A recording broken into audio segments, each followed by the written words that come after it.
Welcome to the Game Changers Podcast, your connection to the world's most powerful influencers in leadership, personal development, and entrepreneurship. Here's your host, professional athlete, author, speaker, and game changer himself, Rennie Curran. It's time to get your head in the game. Welcome to the Game Changers Podcast. Once again, my name is Rennie Curran. I'm a speaker, author, former athlete, life and business coach, and more than anything, I'm a servant. So I want to welcome you onto the show. I want to say thank you for just taking the time to listen in. Got a very, very exciting show for you today. And first thing I want to share with you is just what I believe is my game changer tip for this day. And the first thing that I have is that no matter what you do, what industry you're in, no matter where you're going, you have to be greater than the game. You have to do things that are bigger than yourself. So that's what I mean by that, is being greater than whatever title that you have, whatever platform that you have, not being defined by your circumstances, but being greater than the game. And so the next guest that I want to bring on, my first guest actually, is a guy who is actually the author of a book entitled Greater Than the Game. And he's a great friend of mine, great mentor, somebody who's like a brother to me. So without further ado, I would like to jump right into my interview with him, because he's definitely somebody who's a game changer, somebody who's an influencer, somebody who's changing lives. So here it is. All right, so I want to take the opportunity to introduce my first guest ever on the Game Changer Podcast show.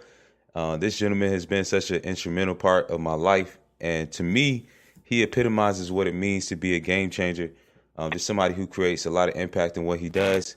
He's an actor. He's a former athlete. He's a speaker.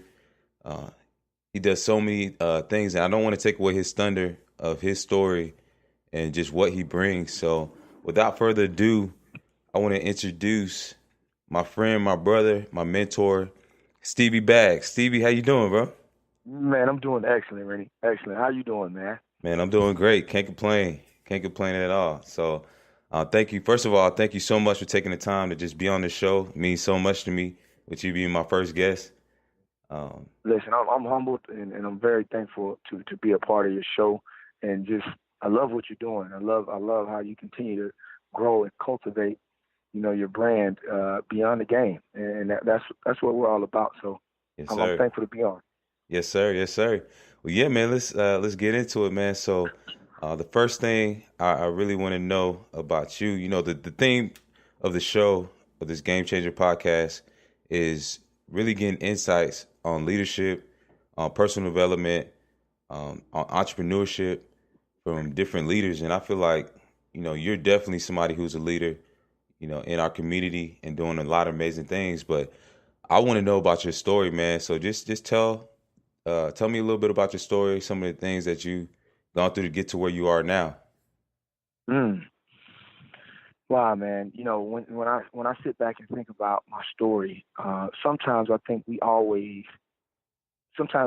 beat ourselves up more than the Creator does. You know what I'm saying? And I don't think we look at and celebrate some of the accomplishments and the blessings that we've that has been bestowed upon us over the years. And, every time I look at my life personally, I have this saying that in school you get the lesson and the test, but in life you get the test and the lesson. Yes, sir. And for me, I think that I'm the lessons that have been given to me over the years are great. Growing up in Pompano Beach, Florida, I had both my parents in the household. They were married for 14 years. They got divorced. And, I think a lot of people, the family structure, it's dynamic, especially, in this day and age when, the way the corporate structure or 9 to 5 people work, the way entrepreneurs do their thing, it's very different, nowadays.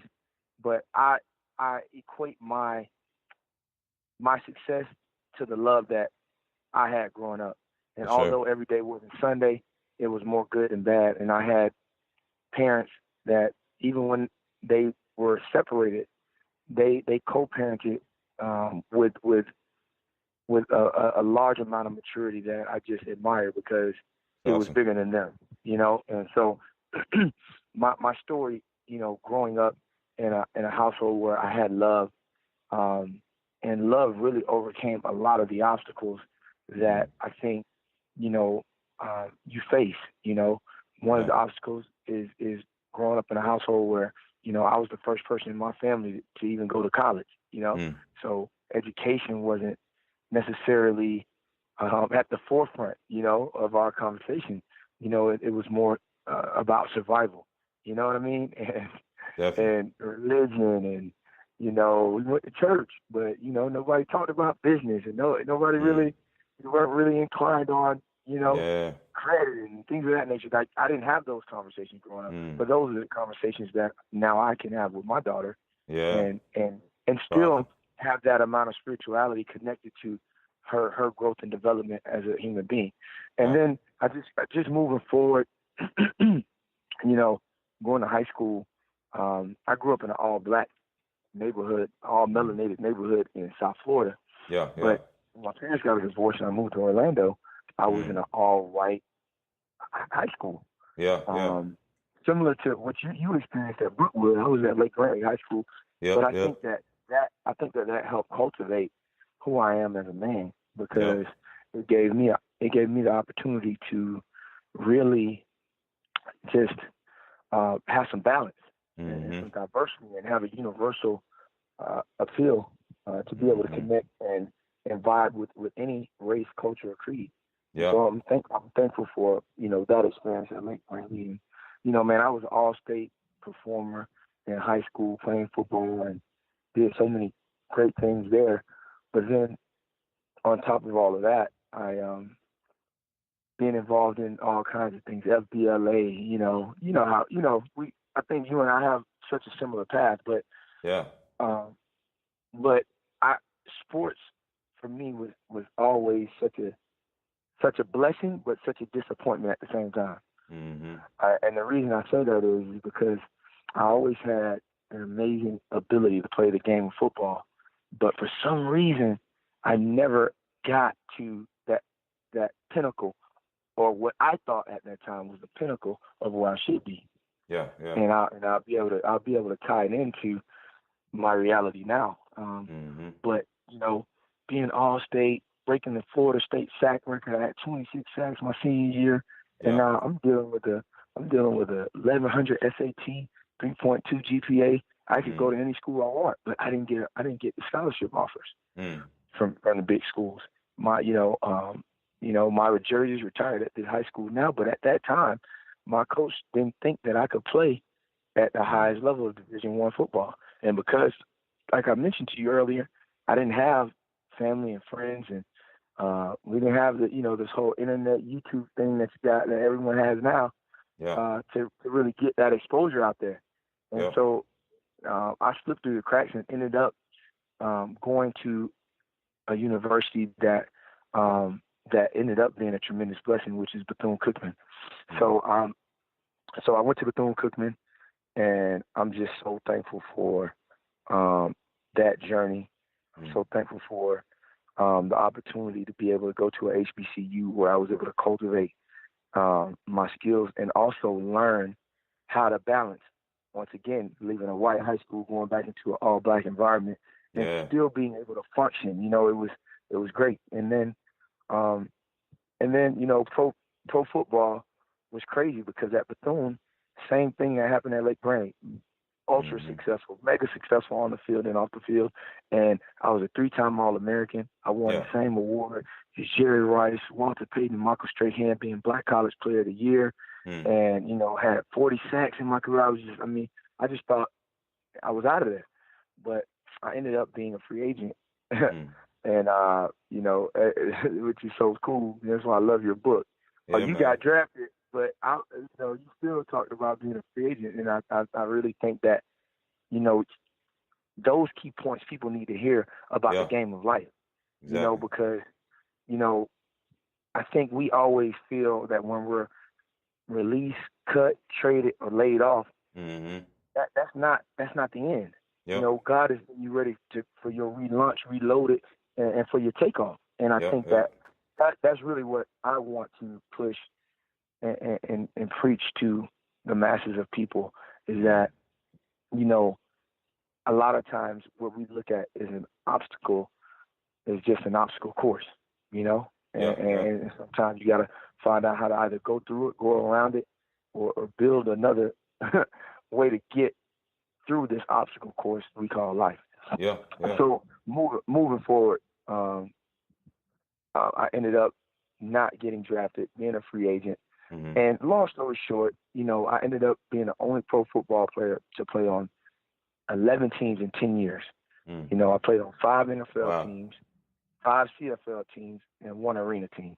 Through that journey, I learned and I found out my worth beyond the game. And, you know, I wrote a book called Greater Than the Game, as you know, of course, me, but to your listeners out there, you know, I just want people to know that if your worth is based on your bank account or your occupation, you'll always be broke or broken. And I think that, you know, the way society shapes our minds today, we're always chasing ideals that don't resonate with us. Number one, spiritually, and number two, as a people, as a human, or as a certain race or ethnicity. So we have to then find our truth and find our own interpersonal connection to the entity that created us. And I think that's when we'll get back to connecting and being together as a people, and we won't have so much dissension. And my acronym for GAME is gathering amongst man every day. We gather amongst man every single day, but then we still don't connect because of ideology or theology or race or class or just stupid things. And so for me, I like to talk about things that are ineffable and are inarguable, like gravity.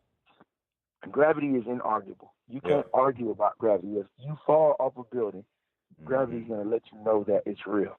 And gravity doesn't care about your race, your height, your bank account, how many quarterback sacks you have, how many Super Bowl rings you. I mean, gravity's going to let you know it's real.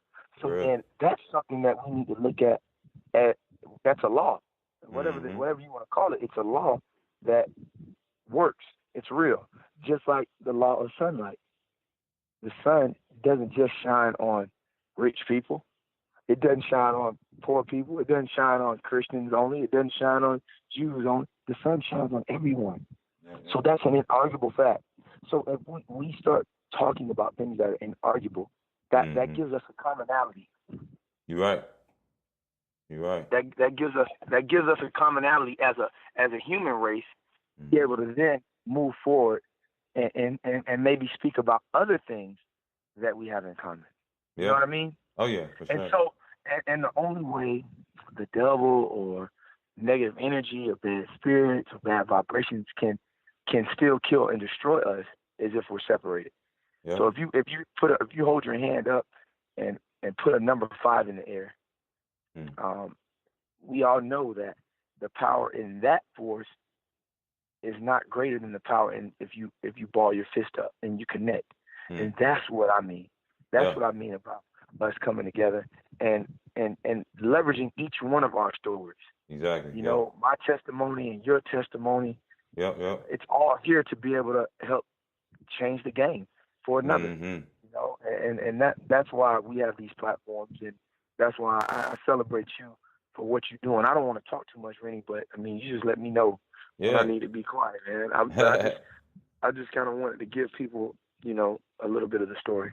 Oh yeah, that's awesome, man. So many things that you said really just resonated and stuck out to me. One of the first things you said that really resonated with me, man, was just how you said that love just changes everything, man. I think when you talk about being a game changer, man, you got to start with love, man. It's powerful in whatever situation you're in, whatever circumstance you have, family life, whatever it is, man. Love just changes things. You talk about how your parents were able to co-parent and things like that. And then you talked about just how a lot of things that you did in your life were the first for your family, man. Like you kind of created a new path with something that's powerful, man, that we don't really think about in everyday society. We don't think about just the decision, how our backgrounds with our family lives and decisions that we personally make, our own personal leadership, how that plays into us just kind of being a leader, in those small different ways. Right. Your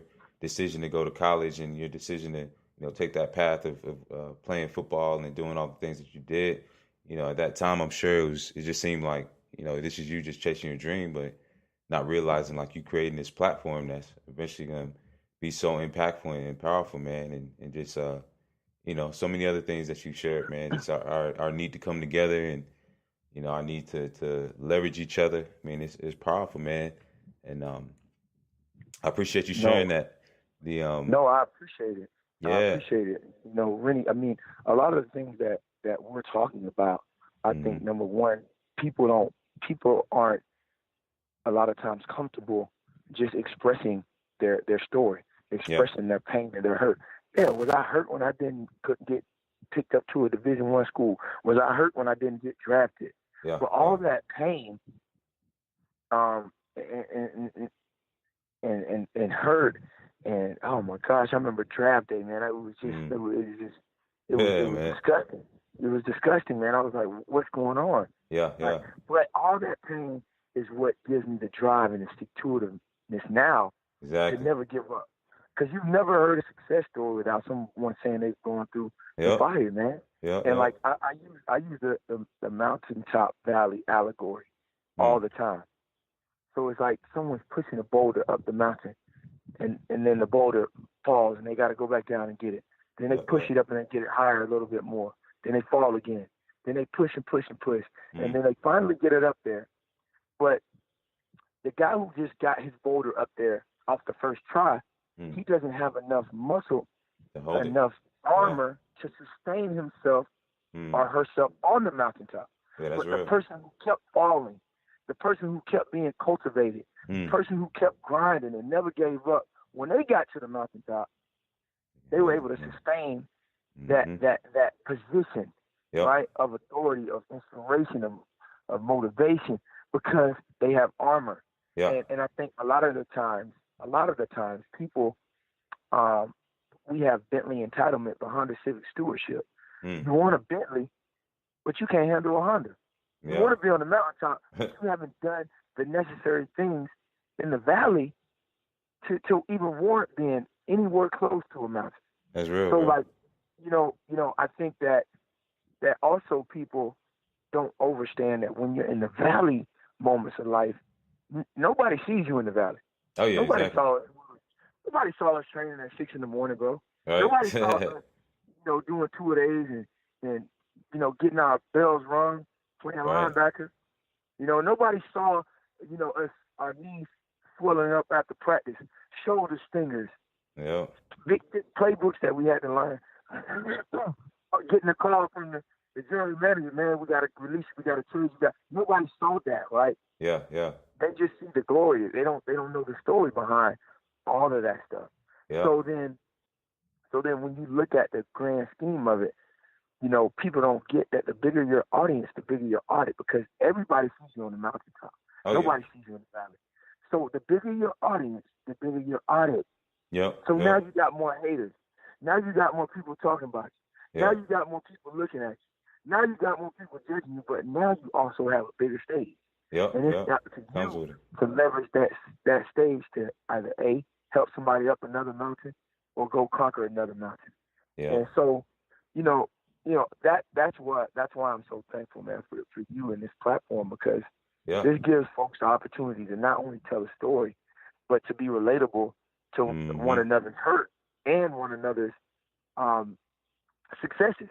You know, and when we talked about love earlier, Rennie, the first love yourself is the acronym that I say. First love yourself. FLY. When you first love yourself, you can fly. But when you're flying, you're in the air. AIR. But AIR can only be connected to people who fly. So if you might have access, right? And then Tim might have influence, and then I might have resources. Mm-hmm. But if I have resources and no access, I'm just a rich dude that even can't even access anything. Or if I have Mm-hmm. resources and no influence, I'm just a rich dude with no influence. Yep. Yep. What about you if you have the access but you have no influence? Mm-hmm. So you're limited in your position. Yep. But if I first love myself, I can love myself enough to then love you and love your gate. So then I can connect with access. I can connect with influence. I can connect with resources, and now I'm in the air. Yep. And that's what we have to do as the human race. We got to connect, and we got to stop with all the shenanigans that the system tells us that's right. Yeah. You know? Exactly And, right, man. you know, I encourage people to research. Don't just don't just go by what everybody tells you. Mm-hmm. Research. You have a spirit. You have an intuition. You have ruah, what they call in Hebrew, is a spirit. Mm. Go research things. Go dig deeper and ask for. You know, I'm very big into etymology and semantics and linguistics, the study of words. Yeah. And if we look at the words within words, Mm-hmm. the words will tell us a story of a deeper meaning. You know, I often talk about the word death. And in the word death, in the middle of the word death, you have the word eat. You know, what we eat spiritually and physically determines our life or death. Yeah, that's simple, right? In the middle of the word life, you have if. A lot of people walk around living a what if life instead of just doing it. Man, if I had this, if I didn't get raped, if I wasn't abused, if my dad wasn't on drugs, if my mom wasn't in jail, like all these stuff. Yeah. Right? But my thing is, if you're still alive, you have purpose. Mm-hmm. That's the biggest tip of the day. If you're alive, you have a job to do or work to do to share your story. Maybe your hurt, maybe your pain with someone else so that you can encourage them, inspire them, motivate them to never give up like you did. Yeah. That's the why. So, I mean, you know, Rennie, you know me, man. We can talk all day. So you just tell me when you're tired of me talking. No, you good. It's I'm just fired up. I'm fired up about helping our people, man. For sure. I really am. You know, and I think that football has given us a platform to be able to do that in a major way, and for that I am thankful. For sure. For that I'm thankful. Yeah, man. Now that's awesome what you shared, bro. It's amazing to hear you just talk about your different lessons and just the knowledge that you gain just through your past experiences, through the disappointments, through everything, man. Because so many times people just look at us, like you said, they just see what's at the surface level. They see the glory, they see the fact that we, are athletes or football players, but they don't know like there's so much more, so much depth to us. And for a lot of listeners, I know they're gonna come on, click on this show and think like it's just a show about football and we just gonna be talking about X's and O's and then it's just and I feel like through them seeing just the football side, we're gonna grasp so many people outside of the game, man, and that's to me what's really being a game changer, man, is just taking your platform, whatever you've been blessed to do, whatever your purpose is, man, and just like expanding that thing and maximizing it, man. So the next question I had for you is through your platform, through your experiences, with everything that you've been doing, man, what have you learned about leadership? Well, the one of my favorite quotes is that a true leader doesn't create more followers. A true leader creates more leaders. So, it's one thing for people to follow you and all this and all that, but the greatest thing is, like we talk about mentorship, right? Yeah. Like the greatest thing for a mentor to see is their mentee doing amazing things. Mm-hmm. That means that you did something as a mentor to help your mentee surpass where you're at. And what bigger compliment can you have than that, right? Mm-hmm. But nowadays we're taught it's all for me. Yep. I'm not passing the torch. Well, man, there's enough abundance in the world for everyone to be great. Man. But see, I think the part about the first loving yourself and the lack of love that we're taught to have for ourselves, right? And then that exudes for the lack of love we have for others. That that whole piece is dynamic because when we don't love, when we're taught that, now we think that if someone else's light shines, that our light is going to dim our light. Yeah, No, it's crazy. your light, you might have a different light than me. Yep. Doesn't mean that mine's any dimmer. That's just your gate. Yep. So like I always use this allegory of the lion and the shark. You've never seen a lion jump in the ocean and try to do what a shark does. Exactly. You've never seen a shark come on land and do what a lion does. They both just dominate their own domain. Yeah. There you go. Yeah. Like, so for me, and they're both amazing at what they do. Oh yeah. They're the creme de la creme at their gate. So now when we talk about us as a people, we all have a gate. Yep. You might be that orator. You might be that author. You might be that entrepreneur. You might be that dancer. You might be that acting coach. It's so many lanes of greatness that people can walk in but are afraid to because of whatever reason. Or they limit their capacity because of what society pictures as success or significance. You know? Oh yeah. Yeah. So to me, that's leadership. Being able to lead and model, but also help other people lead and create other leaders. Like that's the pinnacle of leadership to me. Oh yeah. Like sure. if you can help people develop people. Yeah. Oh my gosh. Oh yeah. What greater leader is that? Yeah. You know? Yeah. That's real, man. Yeah. I definitely think about, one person who I think was great about that, somebody who epitomizes leadership is obviously, Martin Luther King. And so many times we look at him and the things that he did, but we don't really think about also those people who sprang from him, who were followers with him, man. And that's the biggest testament for him is like all those people who were marching with him who are still like powerful like leaders to this day and like represent so much, John Lewis, all those people, man. It's just amazing to see how many other leaders he inspired, just by the way he lived his life, man. So I definitely agree with that, man.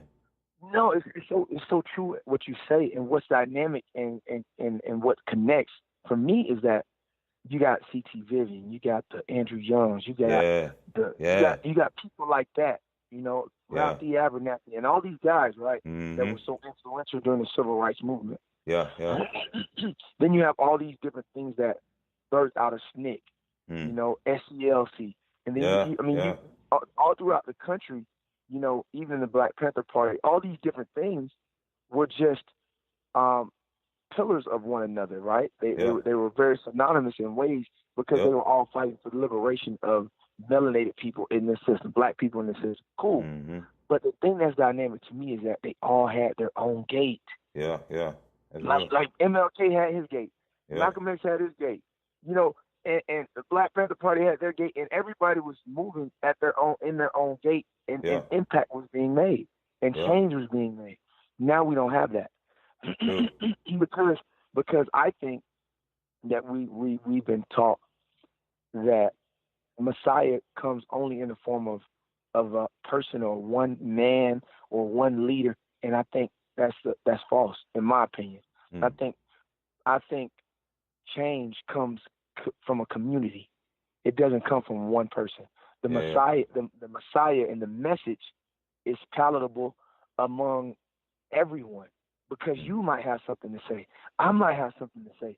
That person over there at that gate has something to bring to the table. And so when we all once again come together, we take air, right? And so, but if it's just that one message, that one person, because that's one person's ideology, that's one person's truth.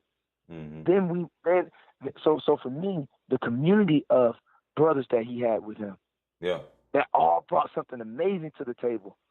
That was the epitome of leadership, and they all were leaders in their own right. That's why their name still rings bells to this day. Yeah, that's real. That was a beautiful analogy. Yeah. A beautiful connection, I should say. With MLK. It's real, bro. But that's awesome, bro. The next question I had for you, man, is if you could leave one piece of advice for anyone who's thinking of going in your same career path, what would that be? So my career path now, or Yeah, or just any part, if they think about being a pro football, but because it's all the same principles, man. If you're trying to be an actor, a Right. footballer, or a speaker, or Right. whatever it is, or author, what piece of advice, pieces of advice would you leave for them, or nuggets? Oh man, wow. I think that the number one thing that I lean on in my life is intention. Mm. What's the intent what's the why Yeah, yeah, of why you're doing a certain thing? And when you start to unpack the intent of the thing, then you'll get to a truth.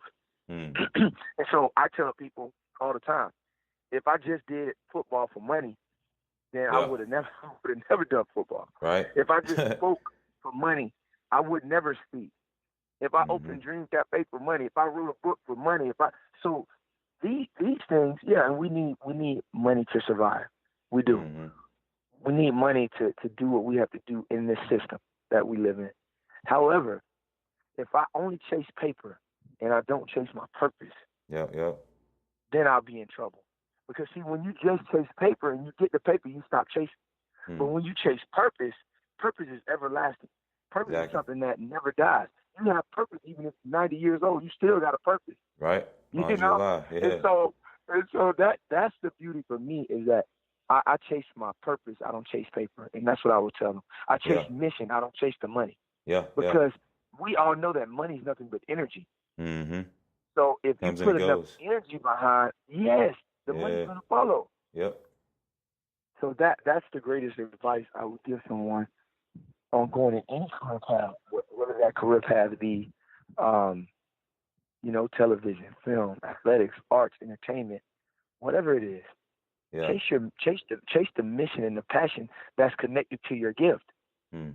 And I think a lot of the times we just do things because we're good at it, and you're not passionate about it. There's no emotion connected to it. There's no intimacy with that thing because okay, I did it because I'm good at it and I make some money. Yeah. Well, were you passionate about it? And so that's what I would say, bro. Awesome, man. Well, I got to ask you these two questions. The first one, number one, is what do you feel like is your greatest accomplishment thus far?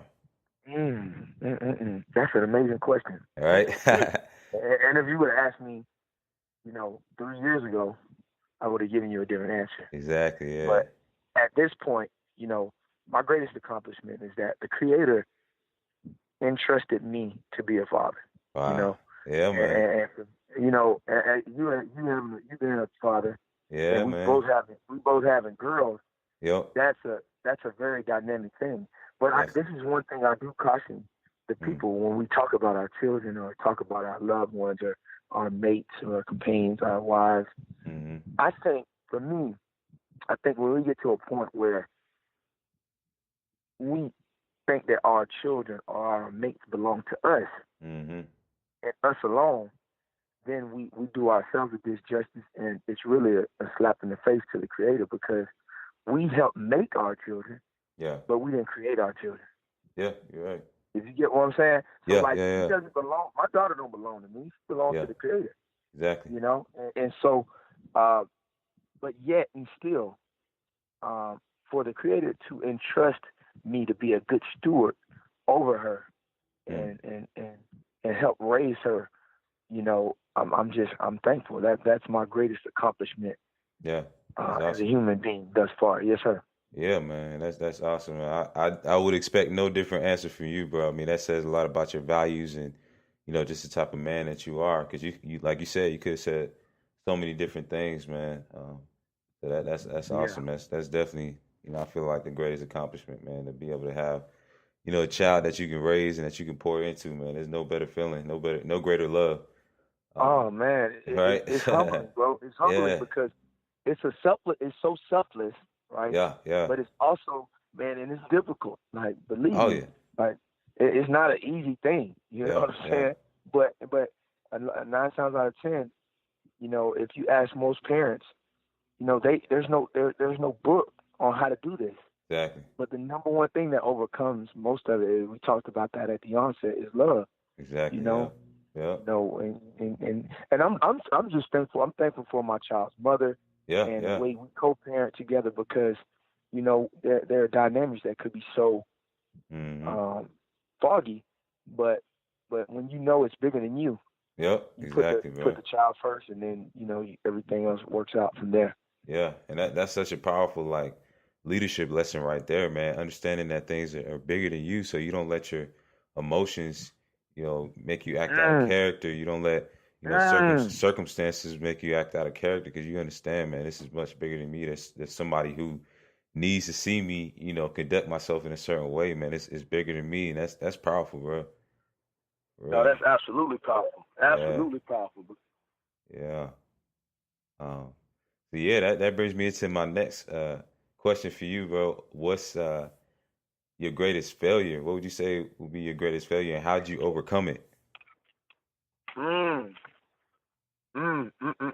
Yeah. I think, man, that's a profound question. Yeah, right.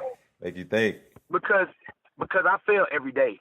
Yeah, right. I fail every single day. I fail. I tell people that all the time. Yeah. And I actually just put a quote up on Instagram the other day about failure. Yeah. And it's so funny. It's so funny because it's very true. The master has failed more times than the beginner has ever even tried. That's crazy, but it's real. Yeah. You're right. But me personally, my greatest failure was doubting myself. Doubting myself. Like, it was a point in time in life when I doubted myself because of circumstances and situations that came up, and even now when doubt tries to creep in, I just have to lean on the fact that if I'm still alive, I got work to do.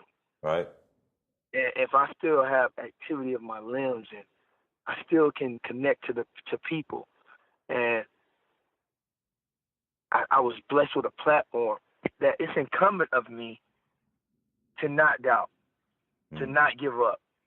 And I have doubted before, and the way I overcame it was I had to really look in the mirror and do some self-inventory. Amen. I had to take self-inventory and say, look, yeah, what are you here for? Yeah, what are you about? There's a quote there. Yeah. Like, what are you really made of, man? Yeah, because there's a quote. There's not a quote, but there's a saying that talks about the year you're born, then the year you die. We all know there's a dash in between that. Yeah. And you know this quote, bro. Yeah. But it's so true. Like, you got to make your dash count. That year that you were born and that year you die, what are you gonna be remembered for? For real. Are you gonna be remembered for giving back? Are you going to be remembered for how much money you had? Are you going to be remembered? Why? The why. Once again, the why you do something. And so, man, I doubted myself. Yeah. And I remember it was a time when I was going to give up. I was going through football. I got released. Yeah. It was at one point in time I was living in my car at one point in time. And I got to a point where I was like, yo, I just doubted my ability. Yeah. I doubted the fact that, man, maybe I'm not as good as I thought I was. And man, real, bro. And the never give up. Yeah. That drive, that inner thing that you just have, that you just can't be stopped. You have that. Yeah, bro. When that kicked in, bro. Everything changed, and I overcame that doubt. And then the very next year, bro, I was all-star in the Canadian Football League. Led the league in sacks. It was crazy. Yeah. But it was real. Yeah. That's awesome, bro. And that's the amazing thing about, the challenges that we face, bro. It's just how it springs us forward, man. A lot of times, once we do get on the other side of it, it's like we go to those mental muscles and just so many other things come, man. And self-doubt is so real. I mean, even to this day, I have some times where I doubt myself as well. And it's like, it's funny to me how a lot of times we can doubt ourselves and we can, be hesitant in our goals and sometimes our dreams and the things that we want to accomplish. But then, like, we look at, especially in our society, these different people on who are on different pedestals, celebrities, whoever it is. And when they come out with a new CD, when they come out with a new clothing line, like we all about it. It's like we haven't even met these people, but we get so fired up about their dreams, and we don't have no doubt about them. You know what I'm saying? We go to their concerts. We we jamming and rocking out to their music. It's like we believe in them more than we believe in ourselves a lot of times, and that's what kills me about society that we live in, man. We just it's crazy. We have more self-doubt towards ourselves than towards people who we've never even had a conversation with. Wow.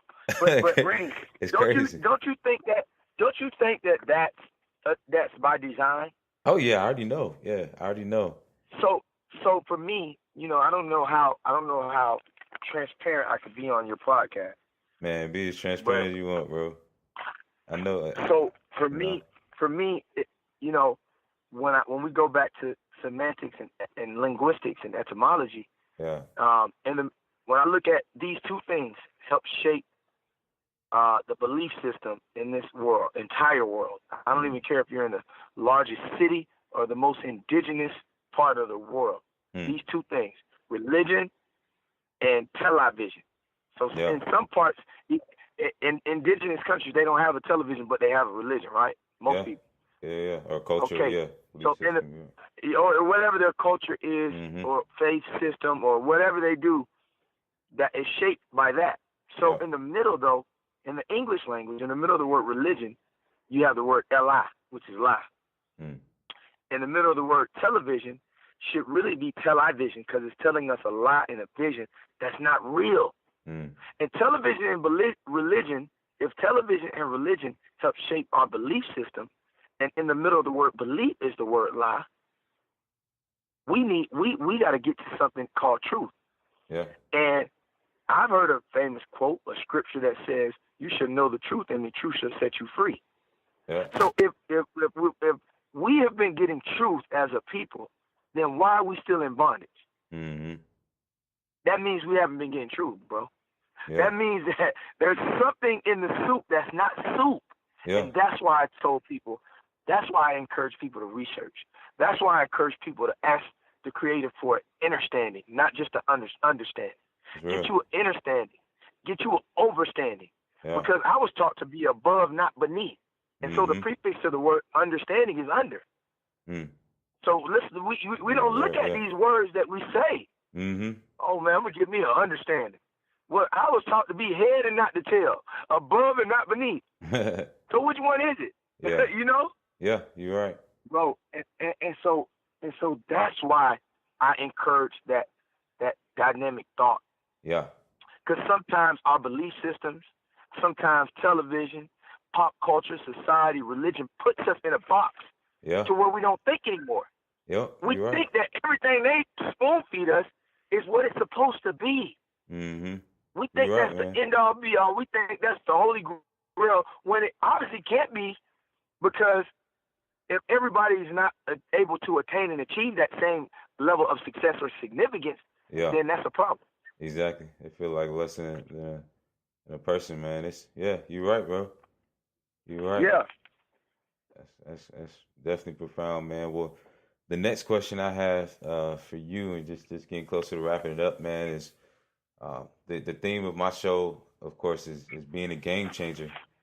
And I just want to know, what does being a game changer mean to you and everything that you do in life and in general?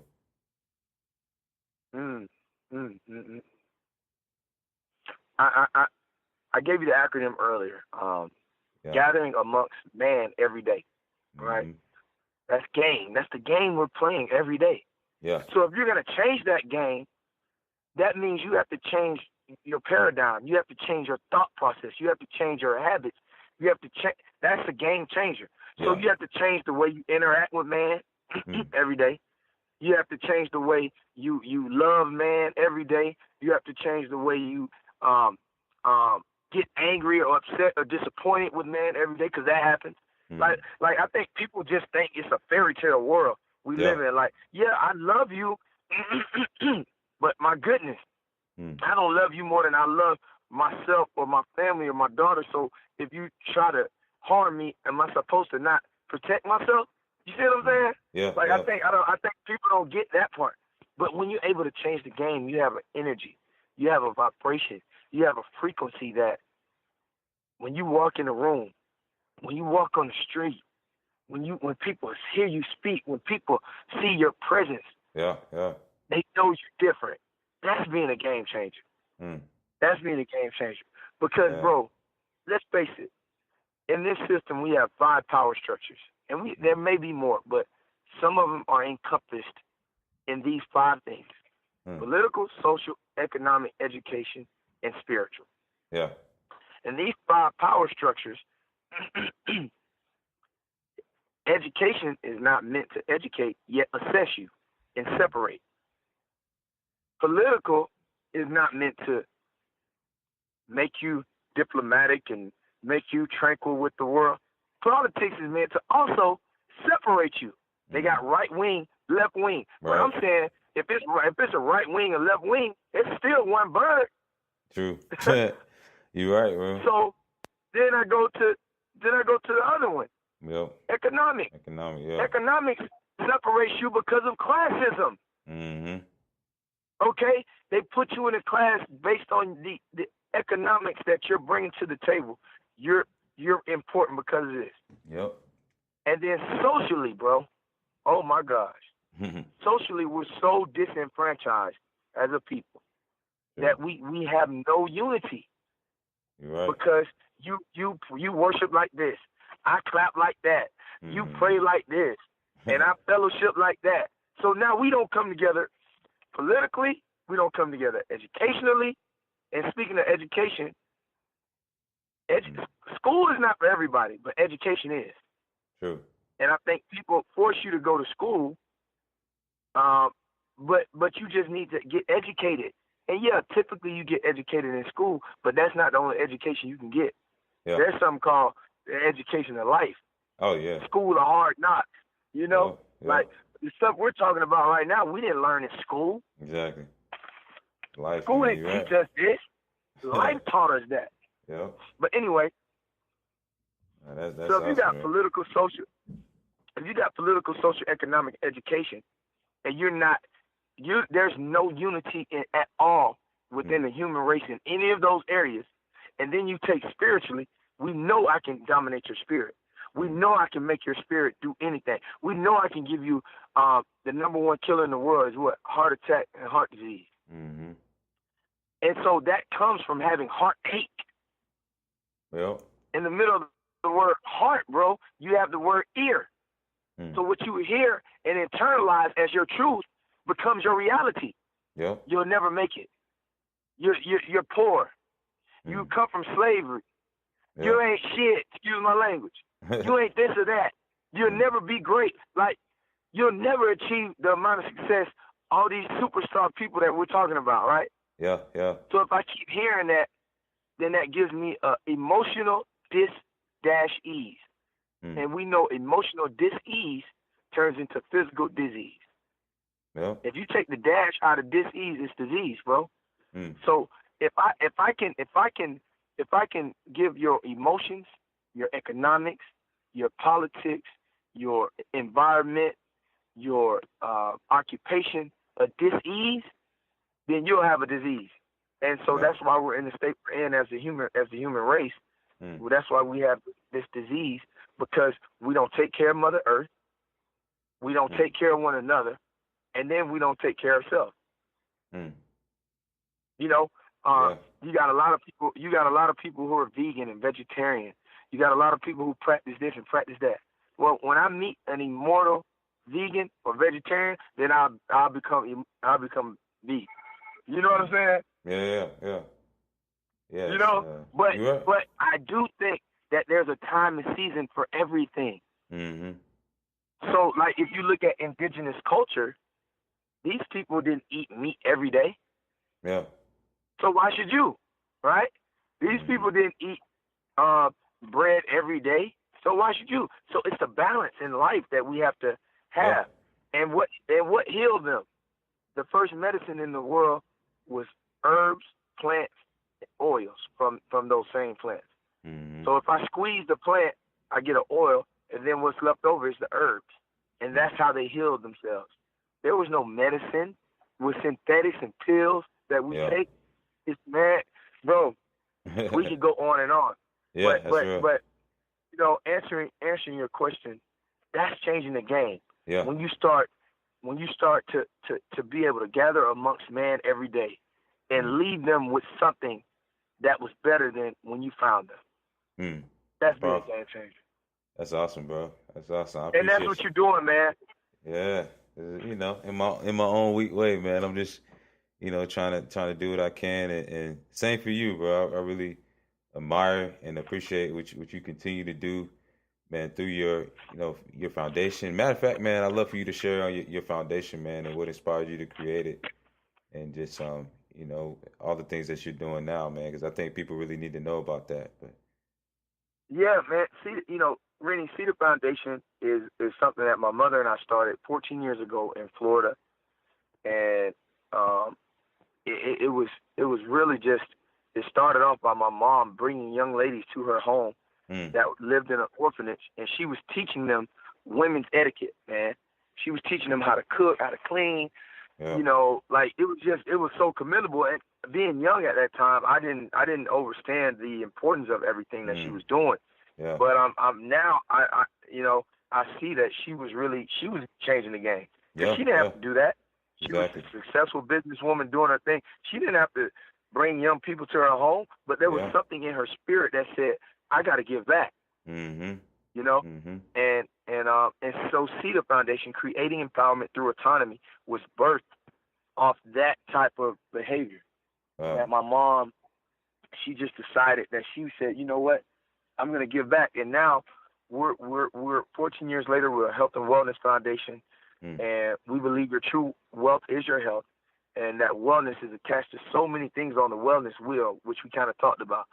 You know, economic, social, spiritual, mental, environmental, intellectual well-being, and we help people become more independent in each of those wellness wheels to become a healthier nation, a healthier people. And awesome. we have four after-school programs in the city of Atlanta. So it's going to be it's amazing that we're able to be in the Centers of Hope. And then we do events throughout the year. We adopt families throughout every Christmas, and we do a huge bowling event, which you show up to all the time, Rennie. Yeah. And I'm just so thankful for you with that. And then coming up, we have the Athletic Arts and Entertainment Symposium coming up this summer. And then right before school starts back in, we're doing something called the Adult Dodgeball Fundraiser. So it's going to be adults. We're going to play dodgeball, and then it's going to be fun. You know, it's something different. You know, you've seen bowling events, you've seen softball games, celebrity basketball games, golf tournament, but we're going to come out, have fun, play a little dodgeball, hopefully raise some money for what we're doing, and still help empower some young people, because we're going to do, you know, a backpack, you know, and supply giveaway at that event as well. So that's what we're doing. Man. Awesome. That might get a little intense, man. You know, somebody might take that thing personal. You already know. hey, look, I'm hoping it does. Yeah, I'm hoping it does. It's gonna get heated, man. I already know. That's funny. So I you know, hopefully you're not out of town speaking somewhere during that day. Yeah. And you'll be able to come join us, man. Hey, yeah, man, that'll be dope. I definitely want to come check that out. So the last question I got for you, man, is how can the listeners get a hold of you, man? You know, the followers and everything, social media and all that. How can they reach you? They can reach me. Everything on my social media and my website is the exact same thing. Okay. Stevie Baggs Jr. It's just Stevie Baggs Jr. StevieBaggsJr. So .com is my URL, and all my social media handles is just at Stevie Baggs Jr. All right, man. Well, that's awesome, man. That's awesome. Well, you guys heard it first, man. Stevie Baggs, author, former athlete, actor, so much more. Definitely a game changer. Stevie, I want to take this opportunity to tell you thank you so much for being on my show, man. for being my first guest. You know, you like a brother to me, and I didn't even share how me and Stevie met, but basically we were back at I was at my high school, Brookwood High School in Snowville, Georgia, and I was actually training to get ready to go to the NFL on my game field. And so in the midst of me training, I look over and I see Mr. Stevie Baggs. He was doing some linebacker drills, and with me being a linebacker, I was like, man, and he looked, a little bit older than me, so I was like, let me go, talk to this gentleman, man, and see if I can gain some knowledge. So I walked over to him and asked for some advice. I was just like, hey, can you teach me some linebacker drills? And we've been like brothers ever since, man. So it's an honor to have you be the first, guest on my show, man. Thank you for sharing all your insights, all your knowledge, man, on leadership, on personal development, all the things that you learn, man. And I wish you continued success. Man, Rennie, listen, every time I hear that story, it's humbling to me because, your humility is just, man, it's tremendous. It's out of this world, I should say. And, I just want to thank you for giving folks like myself a platform, man, to share our story, because I think you need to be celebrated for your diligence. And, I know this is your show, so people may know about you, but I personally want to salute you, man, and just give you continue. May the Creator continue to cultivate you and bless you and help you reach more people, so that they can be inspired, man, because you are an inspiration to a lot of people, man. Appreciate that, bro. Yeah. Thank you. Thank you very much for having me on your show. Definitely. And there you have it. That was the interview with a good friend of mine, my mentor, brother Stevie Baggs. Once again, I want to thank you so much for listening to the Game Changers podcast.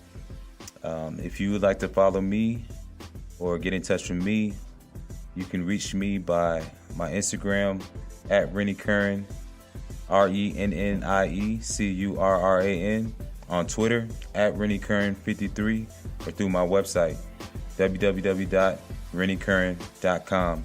And last but not least, I want to remind you to not just go through life just going through the motions and going through the rat race, but I want you to remember to be a game changer. Thank you.